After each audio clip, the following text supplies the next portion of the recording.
Hello traveler and welcome to Salt and Dragons. In this video we will be taking a look at Dragon's Dogma Online, which was an amazing MMO that sadly never made it to the West until now.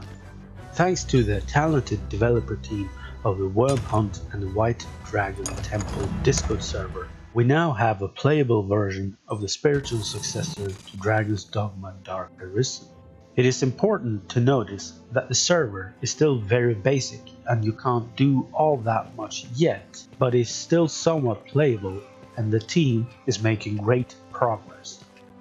Dragon's Dogma Online is a great game that almost perfectly captures the spirit and the atmosphere of Dark Arisen and improves upon it. The game has great graphics for its time and the environments are fascinating. Cities are majestic, the dungeons are haunting and mysterious, the nature is balanced and beautiful.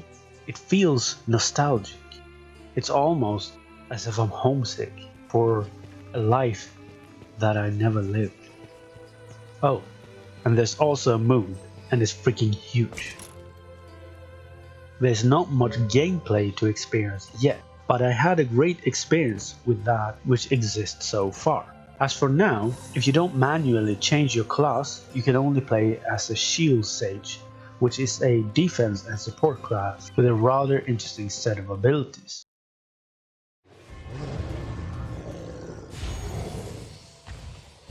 The combat of Dragon's Dogma Online is very interesting. It both builds and expands on the mechanic of the original Dragon's Dogma, and is both fluid and dynamic. Not to mention fun and incredibly satisfying. You can climb on enemies, send them flying. Also, with the shield sage, both put them to sleep, turn them into stone, and give them torpor, which allows for some very interesting combat. The user interface of Dragon's Dogma Online is very user friendly and has some interesting features that I haven't seen in other MMOs before, such as photo mode, photo albums, phrases, and my phrases. It is also very easy to keybind items. It's basically the same as in Dragon's Dogma, but with more keybinds.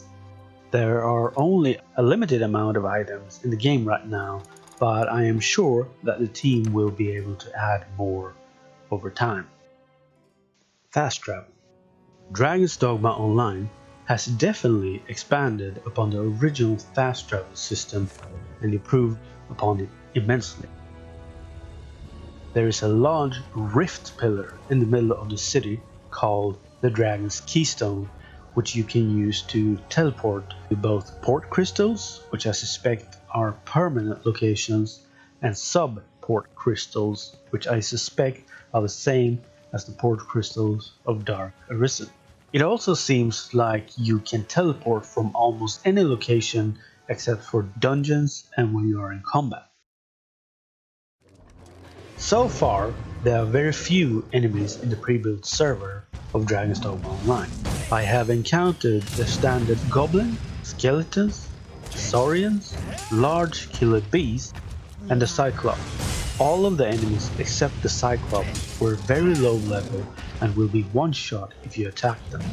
The cyclops is level 12 but can take quite the beating and can be rather fun to test the shield sage on. You can manually add more enemies following the guide on the Rift's YouTube channel and add enemies such as Grim Goblin, Shadow Wolves, Sphinx, War Cyclops and Orcs. And let me tell you, the Orcs of Dragon's Dogma Online are not human. They are some of the most badass Orcs I have ever seen. Hell, they even make the Uruk-hai look small. It is quite a shame that Capcom shut down Dragon's Dogma Online without even considering releasing it in the West. It is also very strange that they did so, considering that Dragon's Dogma Online did very well in Japan and would, with continued support and development, without a doubt have taken the West with storm and rivaled some of the best MMOs on the market, and I believe even surpassed them. It is now though, thanks to the dedicated members of the Worm Hunt at the White Dragon Temple, possible to at least experience the game and at some time in the future play the game as it was supposed to be played by fans of Dragon's Dogma from all around the world. So, What do you think about this project? Are you interested in trying the game? And would you play it if there was a full release? Please, let me know down in the comments. And until next time, Arisen, stay strong.